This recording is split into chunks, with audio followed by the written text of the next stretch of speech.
Fala, gente. Brunelli aqui de novo. Vamos retomar dar continuidade, né? Na verdade, aquela aula anterior que a gente fez, né? Sobre teoria de conjuntos, classes, enfim. Aí eu queria retomar aqui com vocês algumas das ideias que eu já apresentei, né? Para a gente dar uma vasculhada melhor sobre algumas nuances e até aproveitar para reformular a forma como eu apresentei para vocês um dos axiomas, que na verdade ficou faltando uma questãozinha que eu queria debater melhor com vocês ainda hoje, tá? Nessa apresentação aqui. Então, eu acho que desde quando a gente discute, né, sobre as teorias das extensões, né, que o CIOS apresenta para a gente, né, sobre o que seria, né, as extensões, aquela dualidade, né, intenção e extensão, né, quando a gente tem a intenção, né, que seria um predicado, né, uma propriedade, né, uma afirmação sobre determinados objetos, e aí a gente teria a extensão, né, que seria uma listagem, né, desses objetos que satisfazem essa determinada propriedade, né? Essa listagem, na verdade, que a gente tenta chamar de extensão, coleção, conjunto, classe, enfim, né? Então, acho que a ideia, acho que a gente pode começar a pensar, né, para a gente fugir um pouco desse debate dos predicados, né, dos predicados, propriedades envolvendo determinados objetos, não para fugir, na verdade, né, mas justamente quando a gente faz quando a gente assume, né, que qualquer predicado pode definir um conjunto, uma classe, seja o que for, como a gente for dar um nome desses objetos aí, tá? A gente cai em determinados problemas assumindo isso, né? Mas acho que a gente pode começar pensando no que seria um conjunto. Vamos falar de conjunto, né?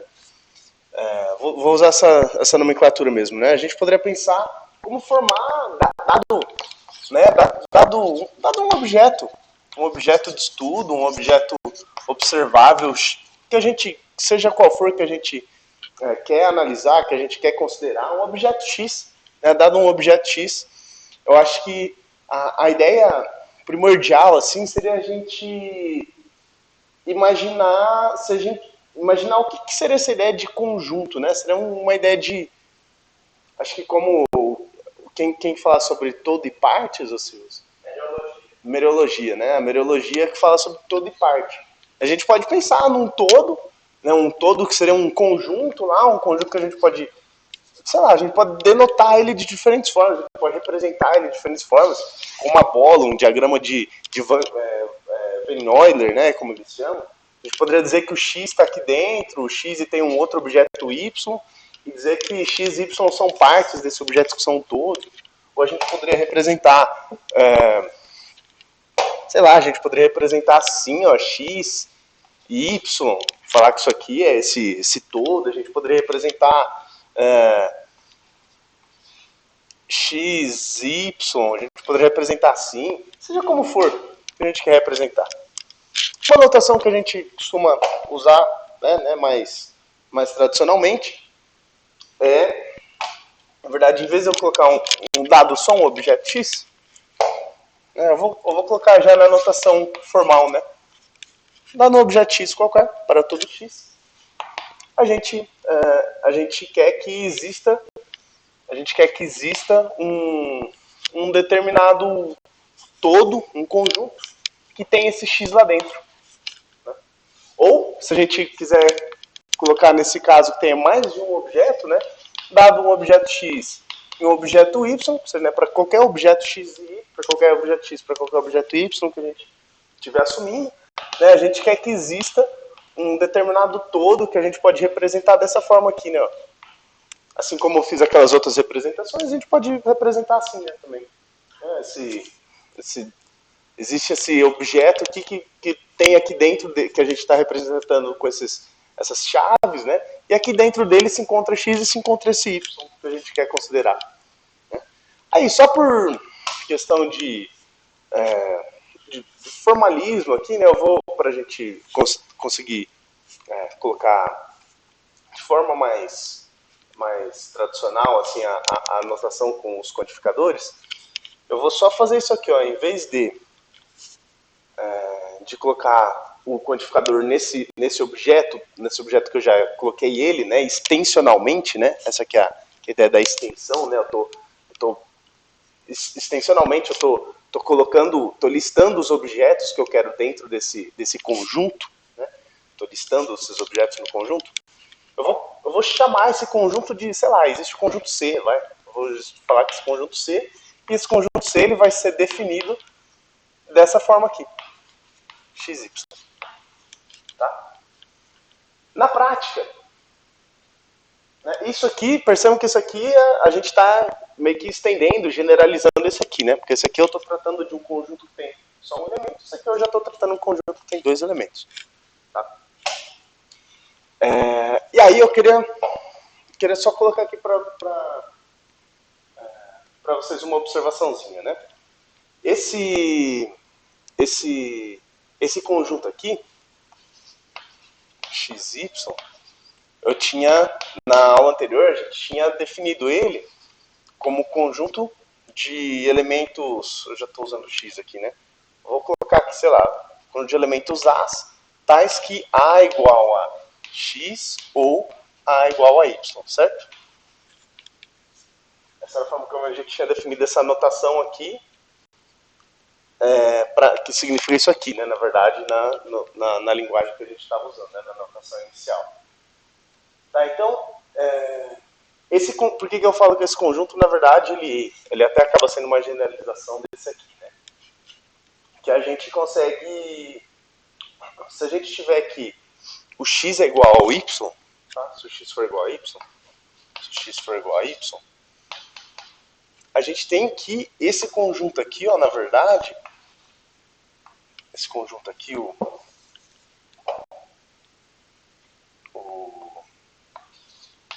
xy, ele vai ser, na verdade, isso aqui, né? Ó, xx, certo? Que vai ser, eu vou continuar aqui, tá? Para fazer uma outra divisão lá depois. Vou continuar aqui embaixo.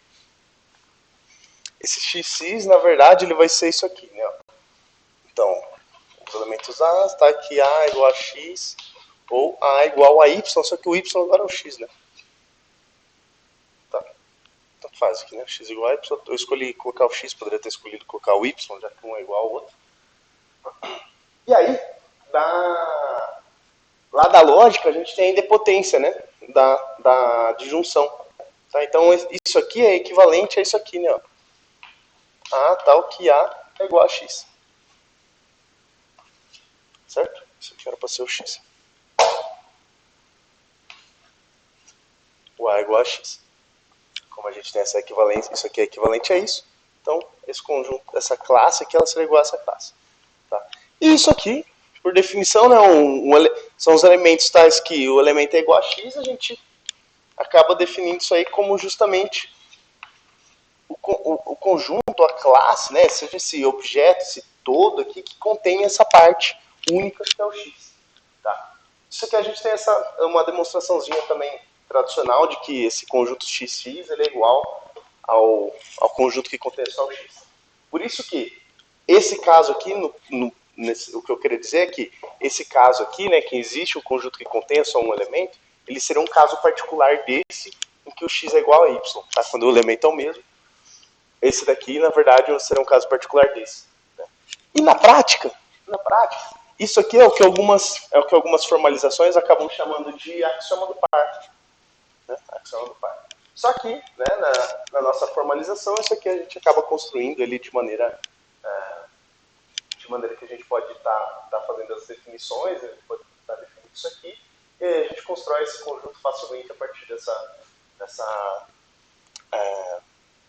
desse predicado aqui, a partir da teoria de classes. Né? Então, na prática, isso daqui seria o que algumas axiomatizações, né, algumas formalizações chamam de axioma do par. Mas ele traz essa...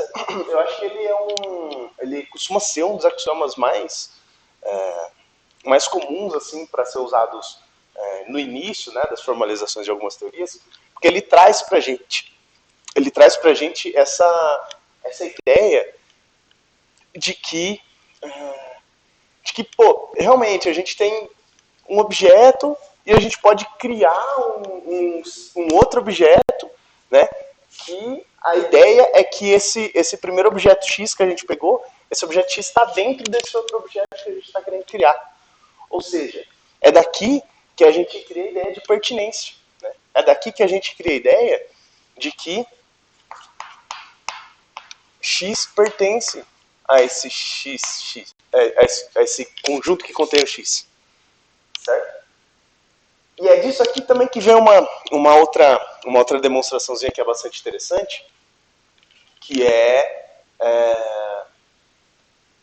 quando a gente tem assim, ó, quando a gente tem um elemento, a gente tem essa afirmação aqui, né? O A pertence ao XY. Isso aqui é direto também, tá? Quando o A pertence ao XY, a gente sabe que é correto a gente falar que o X pertence. Até uma maneira intuitiva da gente dizer que disso aqui, ó, se o C é definido dessa forma, disso aqui a gente tem que tanto X pertence ao C, quanto o Y também pertence ao C. Essa ideia do axioma do par, ele traz justamente essa intuição pra gente, essa intuição da pertinência. Né? Ele chama o axioma do par justamente porque ele fala que a gente pode criar um objeto chamado conjunto do par, ou par XY. Tá? Dado quaisquer dois objetos, a gente pode criar esse par XY. Tá? E aí, justamente dessa ideia aqui que a gente tem, dado esse conjunto, né, essa classe que seja, XY, ela já traz essa ideia intuitiva para a gente, né, de que o X está nesse C e o Y também está nesse C. A gente, a partir disso aqui diretamente, a gente tem uma demonstração bem legalzinha de que se a gente tem uma formação de que um objeto pertence a esse par aqui, né,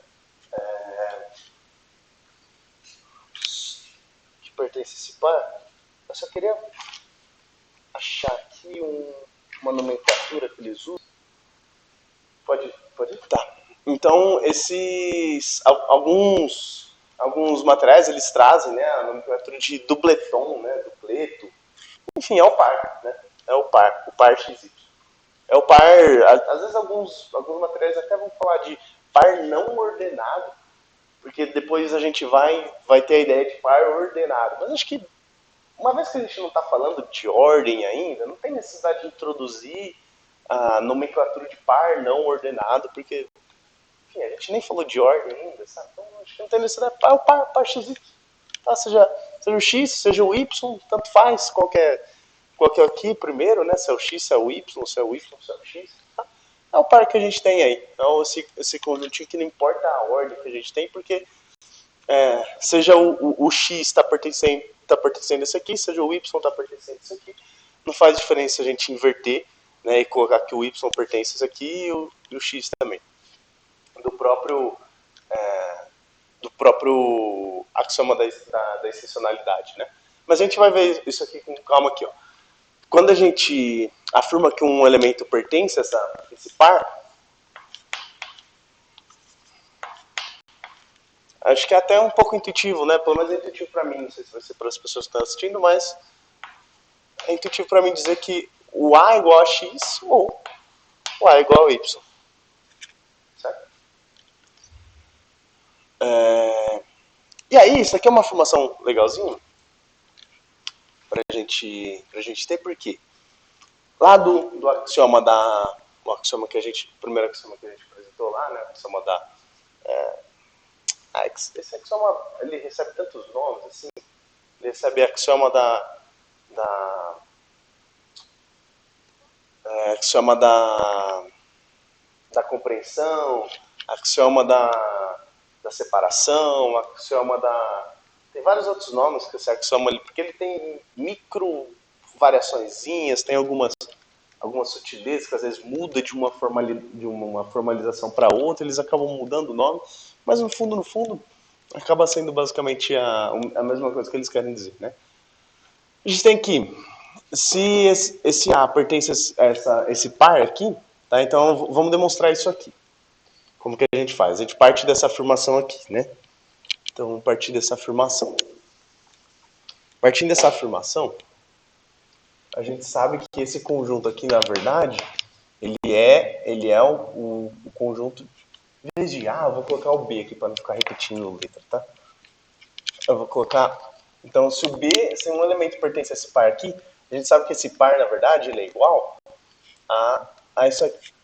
Eu vou até reescrever aqui, tá? Isso aqui é equivalente a dizer que B pertence a isso aqui, né? A classe de elementos, a classe dos elementos, está escrito que A é igual a X ou A é igual a Y. Certo? E aí, se o B pertence a essa classe aqui, então quer dizer que o B satisfaz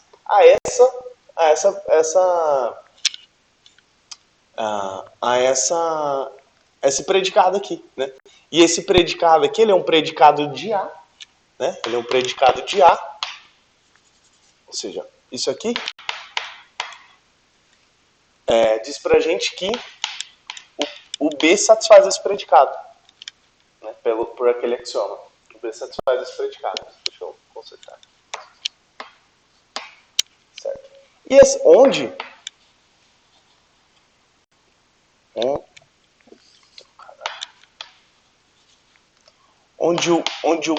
esse P aqui, o P de A, na verdade, que é esse camaradinho aqui, ele é definido como A igual a X ou A igual a Y. Certo? Então é imediato pra gente que esse camaradinho aqui, ó, que o B, então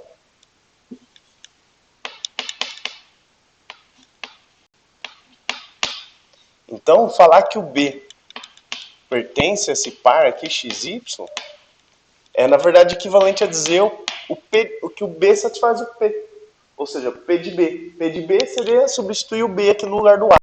Então, substituindo o B no lugar do A, a gente fala que o B é igual a X ou B é igual a Y. Certo? Basicamente, essa demonstração que a gente tem de um elemento que pertence a esse par aí, quer dizer que ele é igual a um ou igual a outro. Tá? Então, a gente tem aqui como a gente queria demonstrar. Né? E aí, daqui a gente pode até já o par ele já traz uma ideia pra gente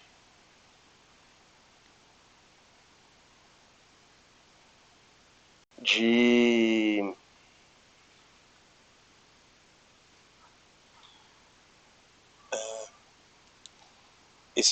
essa demonstração aqui ela traz uma ideia pra gente que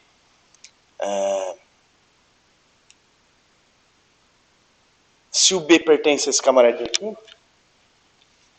seria disso aqui, da mesma forma,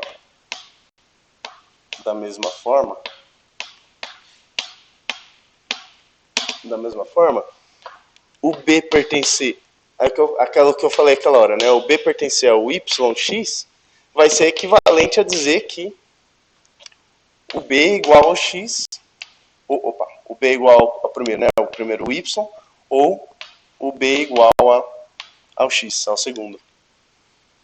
E aí, pessoal, isso aqui é a mesma coisa, né? É a mesma coisa que dizer isso aqui. Ou seja, é a mesma coisa que dizer que o B é igual a X ou o B é igual a Y. Né? Tanto faz a gente dizer que o B é igual a um, o B é igual a outro, não importa a ordem. Então, dizer isso aqui é equivalente a dizer que B pertence ao XY. Né? Então, e aí, é isso. B pertence a YX é equivalente a dizer que B pertence a XY.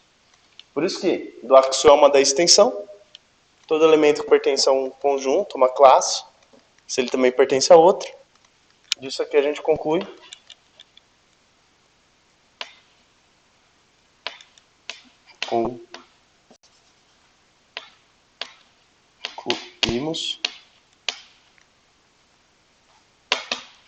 que YX é igual xy. Certo? Também não tem muita distinção assim. Por isso que nos conjuntos não importa muita ordem que a gente representa os elementos assim, né? Tá? E aí, daqui a gente vai partir para a ideia. A gente parte para a seguinte ideia. Quando a gente fala quando a gente fala desse conjunto escrito dessa forma aqui, né, essa classe escrita dessa forma aqui, a gente tem que, a gente pode imaginar o xy escrito dessa forma aqui, ó, a tal que a é igual a x ou a é igual a y, tá? Quando a gente tem o a determinadamente igual ao x ou determinadamente igual ao y. Só que isso aqui traz pra gente uma ideia de que, pô, se eu sei que eu posso formar o conjunto x, o conjunto que contém a x, eu posso formar o conjunto que contém a y, então, o que eu poderia fazer com esses dois para eu ter esse?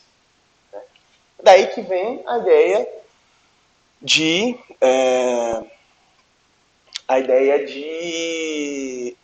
união. É que vem a ideia de união.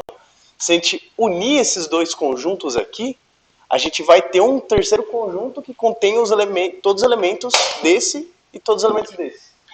Né? Ou seja, intuitivamente, né, a gente teria a ideia de que a união desse conjunto com esse conjunto seria esse conjunto aqui, o xy. E aí, esse aqui. E aí a gente passa dessa ideia de que o a é determinadamente igual a x e o a é igual ao y, e a gente passa a colocar aqui esse camaradinho aqui, ó, falar que esse camaradinho aqui, ele é igual a uma coisa que eu vou reescrever agora, tá? Vou reescrever isso aqui dessa forma aqui, ó. Falar que o a é igual a x é a mesma coisa que falar que o a pertence ao conjunto de x. E falar que o a é igual a y é a mesma coisa que falar que o a pertence ao conjunto de y. Por quê? Por causa daqui, ó. Né? Se o elemento pertence ao par, então ele é igual a um elemento ou ele é igual ao outro elemento. Se os dois elementos, se no caso só tem um elemento, que nem é esse caso aqui, ó. Se só tem um elemento, então obviamente o a vai ser igual a x. Então falar que o a pertence ao conjunto que tem x é a mesma coisa que falar que o a é igual a x. Por isso que eu substituí essa parte aqui. Tá? E aí disso aqui a gente constrói a ideia de união. Porque vê só, se eu tenho o a pertencendo ao conjunto ou o a pertencendo a outro conjunto, a gente pode tirar esse x e esse y aí e dizer que, sei lá, que são outros conjuntos aí, x e conjunto y. Certo? E aí, esse aqui não eu chamei de xão. Esse aqui eu chamei de y. Certo?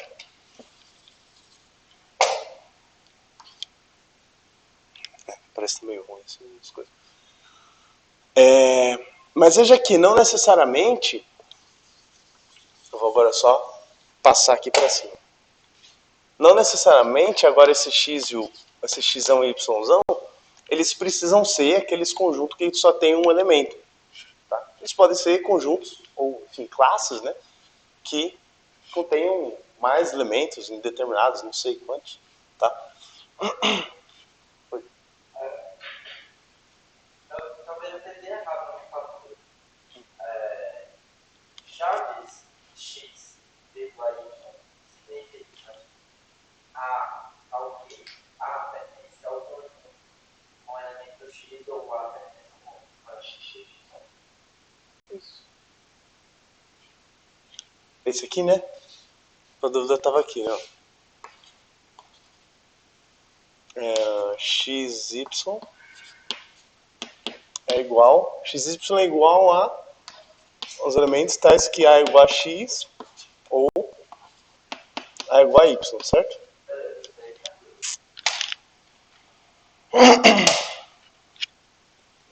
E aí,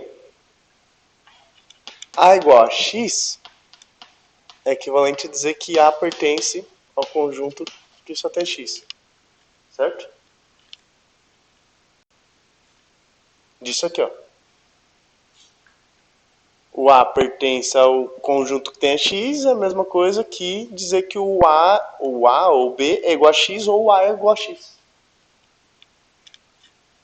Tá?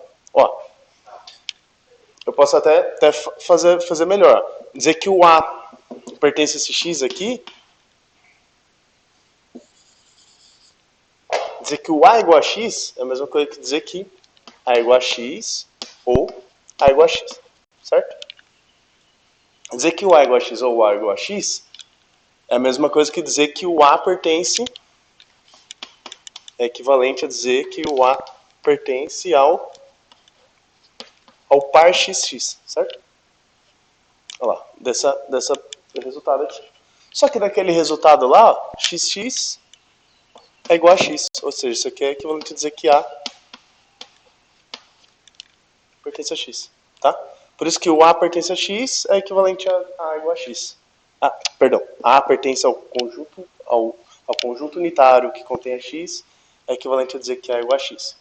Tá? Por isso que eu fiz aquela substituição lá. Tá? Então a gente pode substituir. Então, A é igual a X ou A é igual a Y é equivalente a dizer que A pertence ao conjunto unitário que tem a X ou o A pertence ao conjunto unitário que tem a Y. Certo? Tem isso. Aí eu fiz essa substituição aquela hora lá, só para fazer esse gancho aí, fazer uma generalização para definição de união. Desculpa, nem perguntei se você queria copiar. Você está gravado também? Tá. Então, isso aqui é uma definição que a gente tem.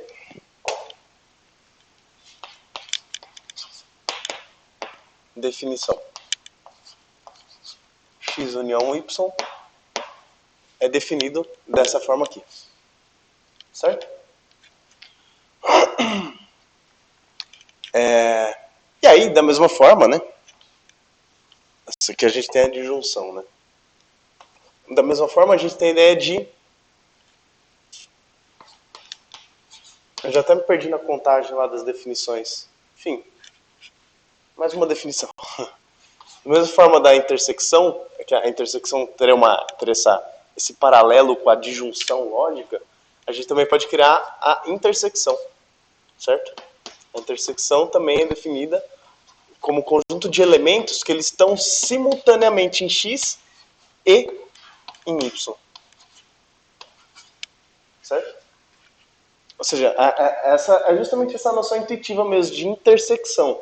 Ou seja, qual é a intersecção? Ou seja, o que tem em comum entre X e Y? Quais são os elementos que estão simultaneamente em X e em Y? Por isso que tem esse paralelo entre a conjunção, a intersecção e a conjunção. Certo? E, da mesma forma, entre a união e a disjunção. Tá? Aí, vê só que essas definições elas cabem na teoria, uma vez que a gente assume esse predicado aqui para A. Certo? Ou esse predicado aqui para A. Aí, essa teoria que você está apresentando a construção começa de baixo para cima, não de cima para baixo. Você começa definindo união entre dois e depois você generaliza. tudo bem, a gente vai fazer depois uma generalização. Não, mas eu estou perguntando essa construção. Isso, pode ser. É uma escolha, na verdade, acho que tanto faz qual se define primeiro. No fim das contas, tanto faz. Eu vou mostrar depois, a gente vai chegar lá. Não sei. Depois você mostra. Vou mostrar depois. Porque na construção que começa primeiro com a união generalizada, você começa com a quantificação. Tô ligado. Aí depois você introduz a interpretação extensional dos quantificadores, que é um teorema adicional, para você concluir o caso particular. Isso. No fundo o que o Silvio está querendo dizer é que tem a... Ele não está me escutando, está deixando bem claro. Ah, é verdade. O microfone está aqui, né? Enfim, não sei, pode ser que tenha escutado. Não? Já escutei a áudio passado. Ah, pode crer. Tá. Tá, então, enfim, o Silvio fez uma pergunta sobre a generalização das uniões da intersecção. Mas só para mostrar para ele, acho que o que ele está querendo dizer é... Depois a gente vai... Isso aqui acaba entrando como teorema, né? Isso aqui é o símbolo da união generalizada, que eu vou depois chegar nele também. Mas a gente acaba chegando a essa conclusão aqui, que a união generalizada do par xy é igual ao x união y. Mas depende da construção que você faz, a gente pode tomar isso como definição, e aí depois definir isso aqui, e aí demonstrar isso aqui. Ou a gente pode assumir a definição disso aqui como sendo isso, e aí a gente demonstra que isso aqui é igual a isso. Pode ser. Entendeu? Não sei, talvez para você que for provavelmente. Mas eu acho que isso aí gera um problema parecido com o problema da definição somatória de reticência. Essa construção. Desse jeito que está falando. Uhum. Eu acho que não. Aí já é outro caso. Depois a gente vai chegar lá. Quer dizer, não que eu quero dizer que é outro caso, mas que depois a gente chega lá. Prometo que nós chegamos lá. Só deixa eu pegar meu rascunho aqui, que eu ia colocar agora. Ah, então. Aí a questão a questão que a gente tem a questão que gera problemas, né? É que se a gente pode definir indeterminadamente, quer dizer, será que a gente pode definir indeterminadamente classes com base em a gente poderia definir qualquer classe para qualquer predicado? Né? A gente poderia... A pergunta é, para todo predicado P, existe C tal que... existe C tal que... C pode ser definido como esse camaradinho aqui, ó. Essa é a grande pergunta, assim, que gerou muitas reviravoltas, assim, na história da matemática, né? E aí, supostamente, ela geraria um paradoxo, né? Que seria o paradoxo conhecido como paradoxo de Russell, né? E aí tem várias instanciações possíveis desse paradoxo, mas a ideia seria que se a gente pudesse pegar essa preposição aqui de forma que... a preposição não, esse predicado aqui. P de x para qualquer x, então tomaria um P de C mesmo. P de C, que é a própria classe que eu estou querendo definir. Então,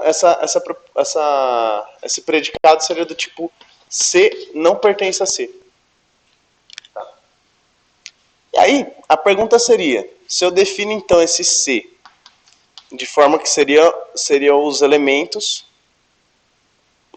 x tais que x não pertence a x. X não pertence a x. Certo? Aí, a pergunta é, C pertence a C? Pô, C pertence a C? Para C pertencer a C, então quer dizer que C satisfaz o P de C, certo? Se C pertence ao C, então quer dizer que esse C aqui, que no caso é o mesmo C que esse, mas só para a gente deixar claro qual lado do símbolo de pertinência a gente está avaliando. Então esse C é sempre esse lado aqui, né? Esse lado aqui, o C, ele satisfaz o predicado que define esse C. E o predicado que define esse C aqui, é esse predicado aqui, ou seja, é esse predicado aqui. É o C não pertence a C. Que é esse predicado instanciado para C, seria o C não pertence a C. Tá. E aí a gente teria uma contradição óbvia, tipo assim, Por quê? Aí que tá. Só esqueci de colocar uma coisa também. Não que eu esqueci, que na verdade aqui, de forma direta, eu já acabei meio que fazendo isso sem deixar claro para vocês. Mas esse símbolo aqui que eu introduzi, que eu fiz, não que é um novo símbolo, na prática é um novo símbolo que eu introduzi, tá? Mas quer dizer, teoricamente é um novo símbolo, mas na prática eu fiz, eu catei o símbolo de pertinência, cortei ele, tá? Isso aqui quer dizer que eu vou colocar uma notinha aqui, ó. Vou apagar isso aqui, que isso aqui não tem importância. Mas ó, mais definição aqui, ó. Tá? Definição é quando eu digo isso aqui, ó, x não pertence, esse símbolo a gente pode chamar de não pertence a y.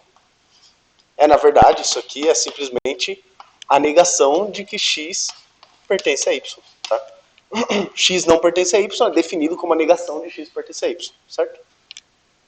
Assim como também a gente pode ver esse símbolo, é só uma abreviação, tá? No fundo é a mesma coisa, assim, para não ter que ficar negando a afirmação, a gente abrevia aqui, coloca que é o mesmo símbolo e só corta aí. Dá para falar que não é isso. Mesma forma, o diferente, né? Muitas vezes a gente pode ver o diferente também, né? Diferente também, mesma coisa, tá? Não muda nada. O diferente é a negação do igual, tá? Então é isso. Falar que x é diferente de y é a mesma coisa que dizer que não x é igual a y. Tá? Alguns materiais podem trazer a negação assim, podem trazer a negação assim, tá? Como um tiozinho. Mas tem algumas formalizações que tem diferença entre esses nãos aí. Então, no via das dúvidas, eu vou deixar esse aqui mesmo. Tá? E aí, é basicamente isso. Que a gente está falando então que se o C pertence ao C, a ele mesmo, essa tal classe aí, que a gente está chamando de a classe formada por esse predicado aqui, predicado que o X não pertence a X, se C pertence a ele, então quer dizer que o C satisfaz esse predicado, ou seja, C não pertence a C. Ou seja, a gente tem uma não sei se vocês estão vendo assim, mas isso aqui é uma negação evidente, por quê? A gente está dizendo que C, a gente está afirmando uma coisa e está falando que ela é equivalente a afirmar a negação dela. Ou seja, tá vendo qual que é a contradição? A gente está afirmando uma coisa e está falando que a gente está colocando uma equivalência entre a negação dessa própria afirmação. Então, esse aqui é o conhecido, é uma instanciação, é uma forma da gente representar o conhecido paradoxo de Russell. E percebam que aquela pergunta que eu tinha colocado logo em cima, antes, né? Se a gente poderia criar se para qualquer predicado a gente poderia criar uma classe, essa pergunta não me levou a esse paradoxo. E perceber isso é uma grande virada de chave. Porque o que me levou a esse paradoxo aqui foi dizer que para C foi dizer que para um elemento pertencer a C, esse elemento tem que satisfazer o predicado desse C. É isso é isso que leva a gente ao paradoxo. Então, agora eu vou voltar para lá, né? Então a resposta que se buscou, né, por muito tempo. Vou chegar mais perto aqui para vocês ouvirem o Silvio. Não, eu passei lá. Então, quer vir ali? Uhum. Então vai. Vocês vão vir aqui na frente. Então, eu acho que o problema que o Daniel está colocando é o seguinte. Dentro desse problema do paradoxo... Quer colocar o fone? Dentro desse problema do paradoxo de Russell, poderia ter duas opções. Não, vou usar um espaço aqui. Poderia ter duas opções. Isso vocês vão ver no Ramos, que tem um livro chamado Teoria Ingênua dos Conjuntos. Acho que é assim que escreve, né? Paulo Ramos.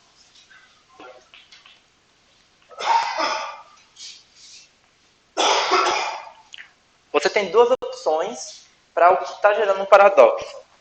Você tem a opção que o que está gerando um paradoxo não é a definição que toda propriedade define uma classe. mas sim que assumir a existência de um conjunto que contém todos os elementos possíveis, chamado de universo, é que gera a contradição. E a outra opção seria que justamente é a aceitação que todos os predicados, qualquer predicado define uma classe, é o que gera. Então, na verdade, esse paradoxo, para alguns, é resolvido eliminando a existência do conjunto universal, enquanto que para outros você não pode definir uma classe com qualquer predicado. Então, essas são as duas opções. Elas são, vamos dizer, enunciados incompatíveis. Se você assumir os dois ao mesmo tempo, você gera uma teoria inconsistente.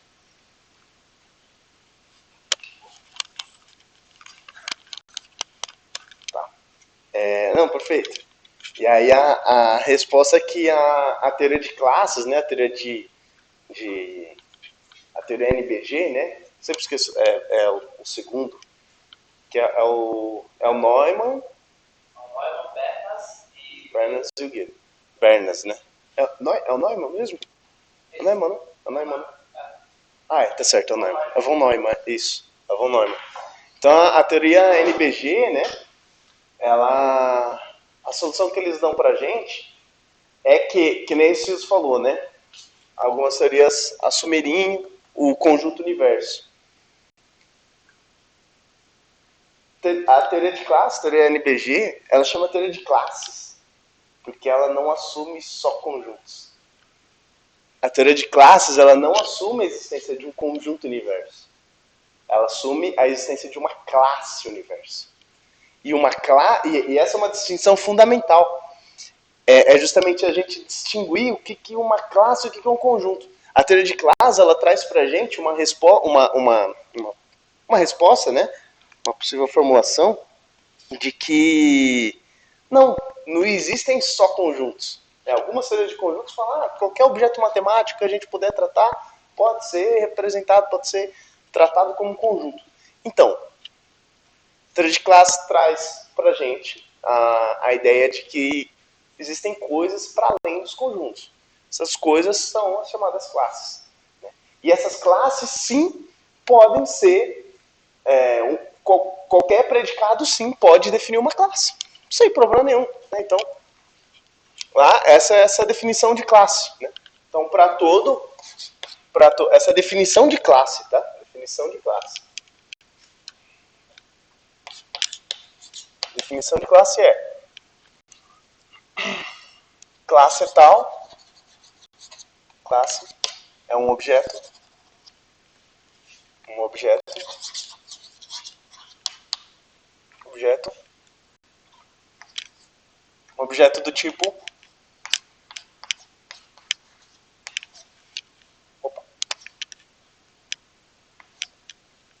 do tipo isso aqui, que foi o que a gente viu no passado. Seriam os elementos, seriam os objetos que satisfazem um predicado.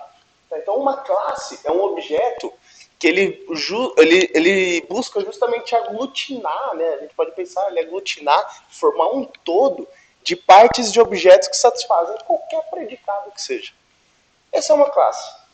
Agora, o que a gente pode fazer com classes ou não, já é outra coisa. O que a gente pode definir em classes ou não, já é outra coisa. A gente definir a pertinência em classe, já é outra coisa, que ela não é tão simples assim. Isso aqui, esse paradoxo, ele é gerado num contexto onde se assumiam aquilo lá que eu tinha falado, que qualquer objeto matemático poderia ser contemplado por conjuntos. Tá? Ou seja, o problema está justamente em falar que um conjunto pertencer a outro conjunto é a mesma coisa que esse conjunto aqui satisfazer o predicado que define esse conjunto. Então, os predicados, qualquer predicado não define um conjunto. Qualquer predicado define uma classe. O Silvio vai fazer uma pergunta. Eu acho que é mais profundo. O problema é assumir a relação de pertencimento como coextenso à relação de predicação. Justamente esse problema. Então, Eu acho que nas classes deve lidar com os predicados, mas sem definir uma relação de pertinência. Isso, exatamente isso. Exatamente isso. É exatamente isso. A pertinência, a gente não vai definir entre classes. A gente vai definir entre um conjunto e uma classe. É aí que vem a definição de conjunto. Conjunto é um objeto.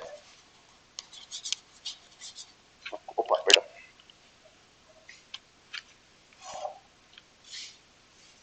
Conjunto. Classes, sim.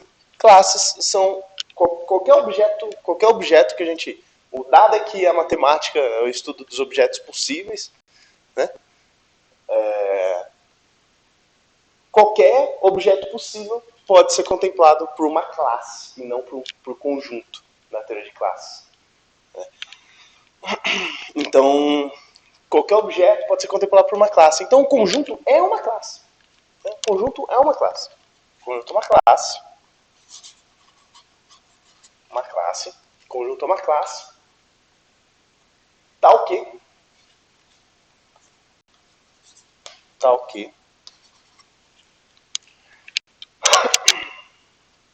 O conjunto é uma classe que eu vou chamar de classe X, vai? Uma classe X. Não, X não vou repetir. Escolhe uma letra aí, Silvio. Ômega? Não, ômega é meio...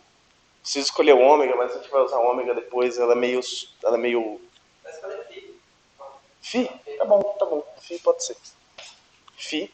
Então, o conjunto é uma classe Φ. Sei lá, qualquer letra, hein? É que eu não quis colocar ômega, porque o ômega depois a gente vai trabalhar... Ela tem o ômega é uma letra que tem um papel especial no tipo de conjuntos depois. É meio... Não que faça diferença, tá? Só que historicamente você vai ver o ômega em... Acho que é meio homogêneo, assim, em todos os materiais. O ômega, ele tem é o conjunto infinito, né? Historicamente, assim, culturalmente, o conjunto infinito ele é sempre representado pela letra ômega. Então, para evitar confusão com isso, vamos colocar uma letra que não seja o ômega, tá? Que não seja o X também, porque eu quero colocar o X aqui dentro para facilitar. Então, uma coisa diferente. Então, o conjunto é uma classe Φ, tal que exista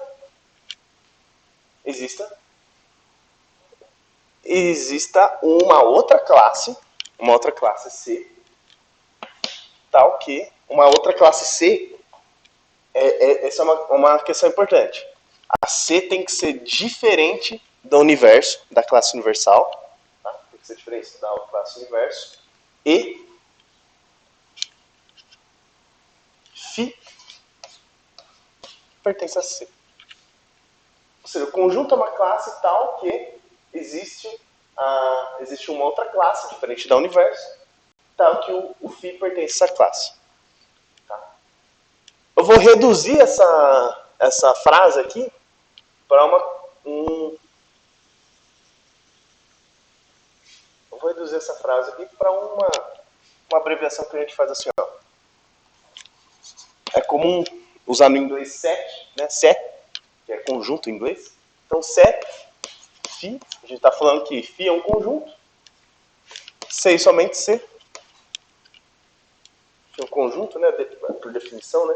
A gente falar que Φ é um conjunto, por definição, é a gente dizer isso aqui, né? Então, só vou transcrever isso aqui. Existe uma classe diferente da classe universo, tal que Φ pertence a C. Ou seja, um conjunto, uma classe, ela só é um conjunto. A classe ela só é um conjunto se existe uma outra classe maior ao qual esse conjunto pertence. A qual essa classe Φ pertence. Tá? Então, essa é a ideia de conjunto. Essa é a definição de conjunto que a teoria NBG traz pra gente. Tá? E aí, com isso, a gente reescreve aquele primeiro axioma lá, o axioma da... Eu tinha colocado o axioma da compreensão, né? Eu tinha chamado ele. Essa teoria chama de compreensão, se eu não me engano. Então aquele axioma lá, o axioma da compreensão, ele vai falar pra gente que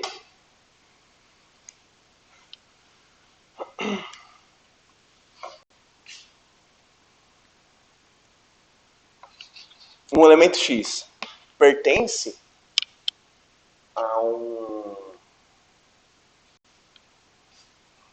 pertence a uma classe C e somente C,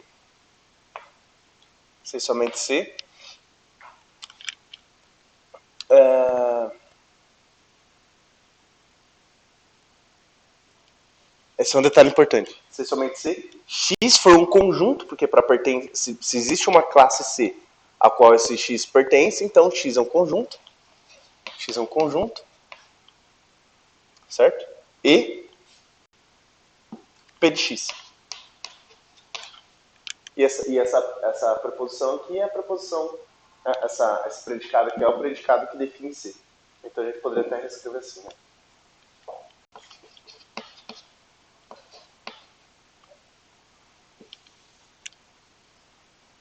Vou colocar então A. Ou pode ser o φ, né? Já que a gente usou o φ ali. É isso, vou usar o φ aqui. Certo? Então, φ pertence...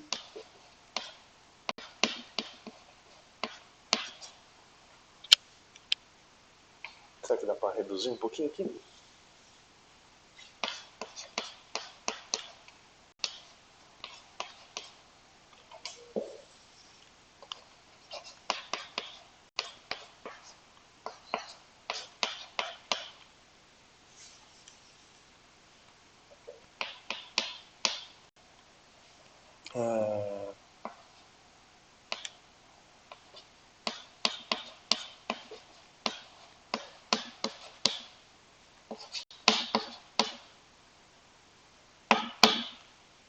Pronto.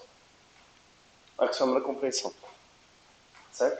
Φ pertence à classe definida pelo predicado X, pelo predicado P, C e somente C, φ é um conjunto e φ satisfaz o predicado P. Certo? Esse, então, é o axioma da compreensão. Aí, disso aqui, a gente tira algumas coisinhas interessantes. Tá?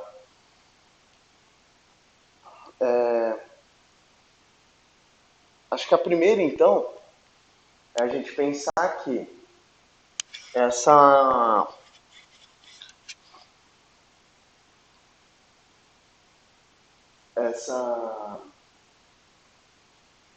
esse axioma está dizendo para a gente sobre o que seria um conjunto, né? Sobre o que seria um conjunto e como definir se ele pertence ou não a uma determinada classe.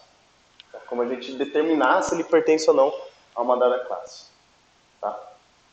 Aí, a gente tem que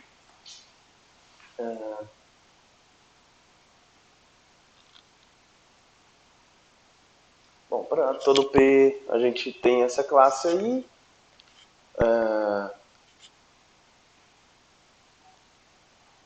Então, enfim, né? Então a gente consegue determinar aqui. Aí a gente consegue, a partir desses axiomas, a gente consegue colocar a existência de determinadas classes, né? Como essas aí que a gente estava apresentando, né? Então, pela definição de classe, né? Se a gente tomar P de X como sendo X igual a A ou X igual a B, a gente tem que existe o par que eu vou chamar de, sei lá, de Pzinho, vai? Vou chamar de Pzinho. Ou, para não precisar repetir aqui, vou colocar esse φ aqui, vai? Existe o par tal que φ ele é definido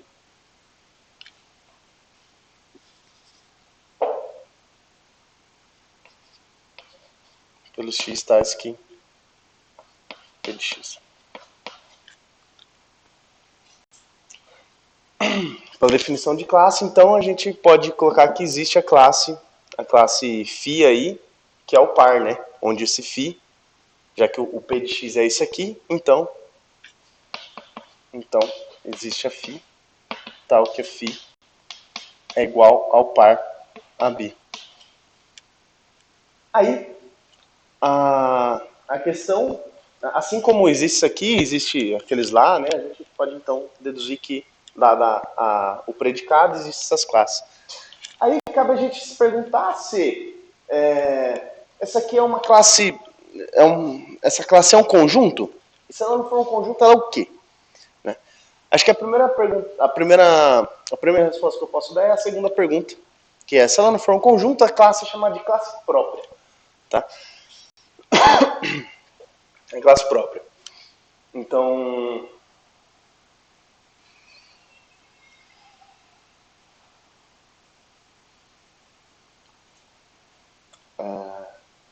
enfim, é classe própria, né? Quando não é um conjunto. E aí a pergunta... Vamos lá então, vamos primeiro passar. Eu vou só colocar outra pergunta aqui para não esquecer dela. Tá. Vou colocar assim, ó.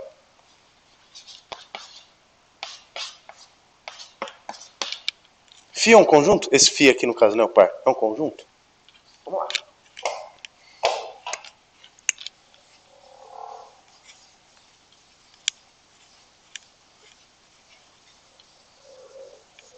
Ô Sil, você poderia pausar rapidinho, por favor? Eu vou pegar um papel.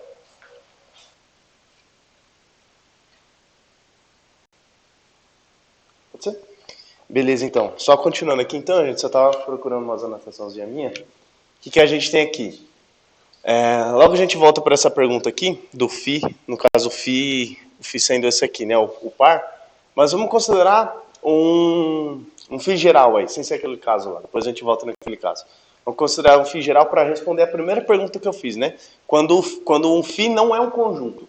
Quando o Φ não é um conjunto, a gente fala que Φ é uma classe própria, tá? Porque se tudo é classe, a classe ou é um conjunto, já que a gente definiu o conjunto, o que não é conjunto a gente chama de classe própria, tá? É simples assim. E aí, quando a gente tem a negação daquela afirmação lá, ou seja, a gente está falando que Φ não é um conjunto, a gente tem uma negação aqui, isso aqui seria equivalente então a... O que eu fiz aqui? Eu substituí, né? Eu substituí a definição lá de conjunto, olha lá, definição de conjunto, aquela lá, eu só coloquei a negação aqui, tá? Então, existe C, tal que C é diferente de U e Φ pertence a C. Só que eu quero a negação disso, então a negação.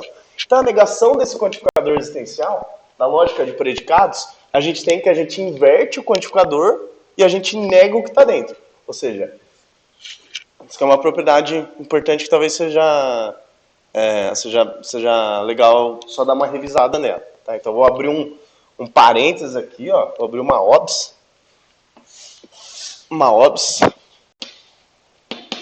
para dizer que se eu tenho a negação de um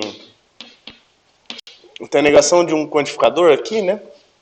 A negação de uma fórmula quantificada, se eu tenho que não existe x tal que P de x, ou seja, não existe x que satisfaça P. Não existe x que satisfaça P. A gente pode pensar que se não existe x que satisfaça P, então qualquer x que eu pegar, ele não vai satisfazer P. Certo? Qualquer x que eu pegar, ele não vai satisfazer P. Então, é meio que... Tem como a gente demonstrar formalmente lá em lógica de predicados, mas a gente pode pensar... Vou fazer só essa retomada aqui para pensar intuitivamente, né? Se não existe x que satisfaça P, que satisfaça a propriedade, esse predicado, então, para todo x que eu pegar, eu não vou ter o P satisfeito. Certo? Então, é válido a gente colocar essa equivalência aqui. Tá? Então, foi o que eu fiz aqui. Ó. Não existe C tal que P de C é a mesma coisa que para todo, é equivalente a para todo C, aqui, ó, para todo, o nosso X agora é o C aqui, né? Ó. Então, para todo C, não P de C. Certo aqui, ó. Tá? Então, eu neguei o predicado que estava aqui dentro do, estava sendo quantificado, né? Que estava dentro da quantificação. Estava no, tinha ali, né? No escopo da quantificação. E aí, a gente negar isso aqui é a gente negar uma conjunção pelas leis de De Morgan, que a gente vê lá em lógica proposicional, leis de De Morgan, a gente negar uma quantificação, uma conjunção é a gente negar essa primeira forma, inverte a conjunção a conjunção pela disjunção, inverte, e aí nega a segunda, tá? E aí a negação dessa aqui é a negação da negação, tá? Outra observação aqui, ó. Negação da negação. A gente tinha C diferente de U. C diferente de U é equivalente a não ser igual.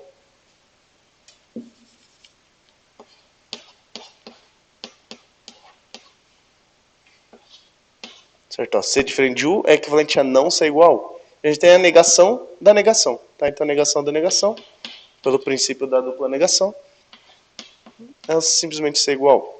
Tá? Isso que eu coloquei aqui, ó, ser igual. Tá? Ou, φ não pertence a C. Ou seja, o que esse resultado traz pra gente? Traz pra gente que se φ não é um conjunto, então para qualquer outra classe que a gente pegar, a única relação que essa classe, ou seja, né, essa classe φ não é um conjunto, então ela é uma classe própria. Então para qualquer classe que a gente vai pegar, a relação que essa classe tem com φ é isso ou isso. Ponto. Estritamente. Ou C vai ser igual à classe universo, ou φ não pertence a C. Porque a pertinência ela foi definida entre um conjunto e uma classe. Se φ não é um conjunto, então não tem nenhuma classe ao qual φ vai pertencer, porque φ é uma classe própria. Ou seja, ela não pertence a nenhum outro. Tá? E aí, existe até uma construção que o livro traz pra gente, que é a seguinte construção. Ah, mas φ é uma classe, né? Ela não é um conjunto. Então, a gente não pode construir um objeto desse tipo aqui também, ó? Pô, cara. Aí vocês me quebram. Porque assim, a gente falou que a gente podia construir um objeto desse tipo para qualquer objeto matemático, φ, e aí a gente está falando que... E aí a gente viu que no caso de... lá da... Se a gente tem uma... Cadê? Se a gente tem um objeto X que pertence a essa classe aqui, ó, então X é igual a φ, certo? A gente vê esse resultado aqui, né? No entanto, isso aqui é um resultado que é válido para quando φ é um conjunto. Para quando φ é uma classe, isso aqui eu estou criando uma outra classe. Isso aqui é uma classe que eu estou criando do tipo, isso aqui, ó. Tal que, opa. São os elementos x, tais que x é igual a φ. Certo? É uma classe desse tipo. Ou seja, eu estou predicando uma classe. No predicado eu estou usando uma classe. Quer dizer, no predicado estou usando uma classe própria, que não é um conjunto. Tudo bem. Então eu estou criando uma classe. E aí, nesse caso, eu teria algo do tipo que φ pertença a essa classe aqui. Tá? Tá. Até aí, alguém vê algum problema? Você vê algum problema, Cis? Hã? Ainda não? Tá bom. Beleza, porque não tem um problema aqui. Não tem nenhum problema aqui. A gente assumiu lá que a gente podia criar uma classe a partir de qualquer objeto, mesmo que seja uma classe. Tá? Então a gente pode criar essa classe aqui. Beleza. Tudo bem, sem problema nenhum. Ó, criei essa classe aqui, como a gente pode criar uma classe para qualquer predicado. E a gente tem que o φ pertence a esse camaradinho aqui. Beleza, então. Só que o problema está na gente afirmar isso aqui, ó. A pertinência ela era definida para conjunto. Isso aqui não é um conjunto, isso aqui é uma classe própria. Tá? E aí, a pergunta que a gente deveria fazer é, não se Φ pertence a esse camaradinho aqui, mas qual a relação de Φ com esse camaradinho? Não é uma relação de pertinência, porque para qualquer outra classe própria que a gente pegar, o Φ não vai pertencer a essa classe. Então a questão é que, se a gente tem a negação disso, isso aqui, ó, Φ pertence a isso, é a negação disso, certo? Onde C, ó, então essa classe aqui é uma classe C, tal que ela é construída dessa forma. Mas por essa definição aqui, para toda classe C, C é igual a U ou Φ não pertence a C. Só que, sintaticamente, a gente chegou nessa fórmula aqui, tal que essa fórmula é a negação dessa. E aí, retomar mais uma coisa de lógica proposicional também é o seguinte. Acho que dá para colocar aqui mesmo também. Ó, que foi uma observação, que foi outra. E aqui eu vou colocar mais uma também que é curtinha. Lá da lógica classe a gente tem que, se a gente tem uma afirmação A ou B, e aí a gente tem a negação de uma delas, da B, eu vou convenientemente colocar a segunda, negação da segunda aqui nessa ordem. Então, a gente conclui que A. Certo?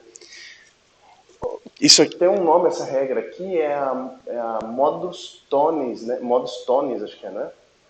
Não? Você lembra como chama essa?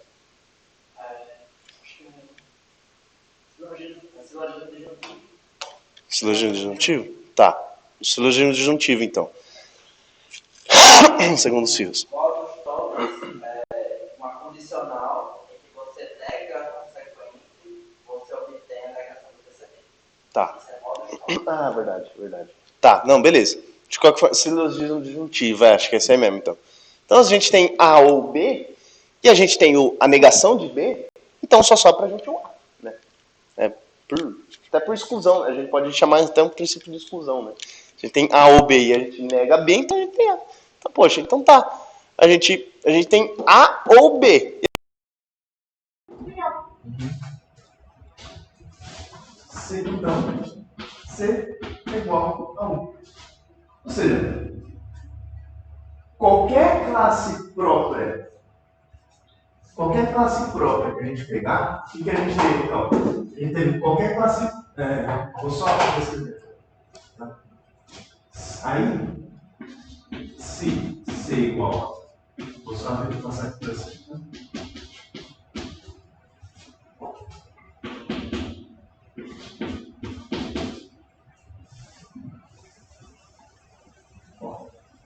Tá? Então, se C é igual a essa construção aqui nessa classe, então, a construção que ele fez lá, o fim pertence a C, tudo bem, tá? Né? Só que isso aqui é a negação disso. Então, o que a gente teve foi, a gente colocou lá, né, para todo φ, se o φ não é um conjunto,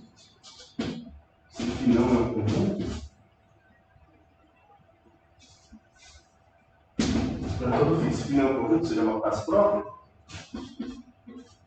então, essa construção aqui, ó, que a gente fez, essa construção dessa classe aqui, classe que contém φ, se a gente chegou sintaticamente à negação disso, então a gente tem isso. Então, essa construção C aqui é igual a 1. Pronto. Essa aqui é uma demonstração importante também que ele traz para a gente. É possível a gente construir sintaticamente isso aqui, né? Apesar de que semanticamente não faz sentido porque φ não é um conjunto, é uma classe própria, mas caso fosse possível a gente fazer essa afirmação aqui disso aqui. Isso aqui, essa construção aqui é possível, tá? Então, se φ não é um conjunto, então essa construção aqui, ela é a classe universal. Tá? Aí, Brunado, Φ é a classe universal ou o conjunto que contém Φ é a classe universal? o conjunto, qualquer construção, qualquer classe que seja construída com uma classe, qualquer classe que seja construída com uma classe própria, ela é a classe universal. Não é conjunto. A gente não está falando nada desses elementos aqui é conjunto.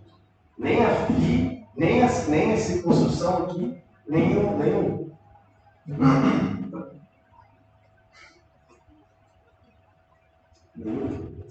Então, essa é a classe universal definida, essa é a igualdade de classes que a gente definiu no axioma, e essa aqui é a classe construída com a classe própria.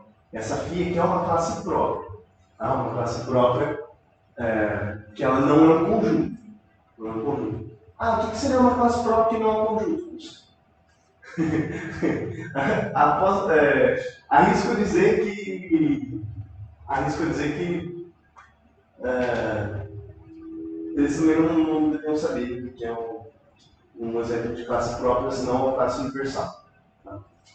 A classe universal é uma classe própria, porque ela não pertence quer dizer, né, é uma classe própria porque, por definição, ela é uma classe.